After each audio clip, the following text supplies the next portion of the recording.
Treasury Secretary Steve Mnuchin also weighing in with some harsh words for Amazon specifically. Take a listen.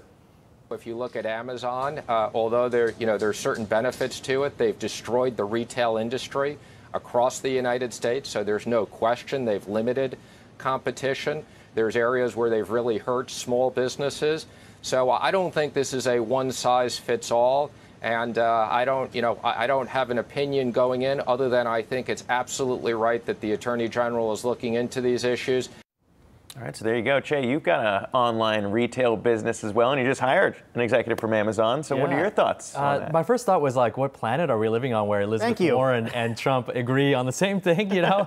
I didn't think that was going to be the headline today. Yeah. But overall, there's no doubt, Rick, as you said, that potentially we should, as with most other industries, look into the power that certain large companies have. But to call it a full-on DOJ investigation, even for me, without kind of a smoking gun, I thought that was a bit far. Even though obviously for us, it would probably suit us well. But at the same time, you have to be fair and say, what's the evidence there before a full-blown investigation? Can we go back to what Mnuchin was saying there? First of all, Mnuchin took over a bank in California and ran a bank that critics said behaved far worse than he is claiming Amazon behaved before closing on people and so forth. My own view is that was just a bank being a bank, but here comes a businessman suddenly. I mean, he is just channeling Trump. He's not talking as the businessman Steve Mnuchin. He's just channeling Trump. I think it's ridiculous to say Amazon has destroyed the retail industry. I'm sorry, is Walmart out of business? Is Target out of business? Is Best Buy out of business? Is Home Depot out of business? Last I knew, those companies were all working hard to compete with Amazon and defend their turf. Yeah. Okay, Amazon stifles innovation. Let's see. They originated 2-day delivery. They're working on 1-day delivery and 1-hour delivery.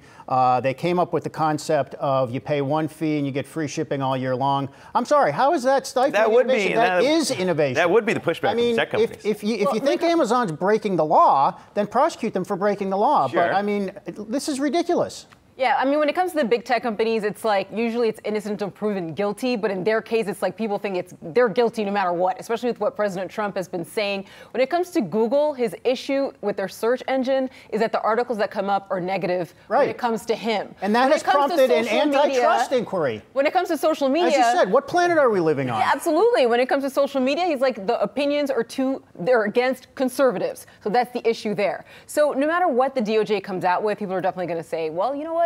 This is definitely politically motivated. Sure, but it's definitely not. It's definitely not the issue that Elizabeth Warren is raising. You need to look at each of these companies. And by the way, Apple does not appear to be part of this set of companies, as far as we know. We're only talking about Amazon, Google, and Facebook.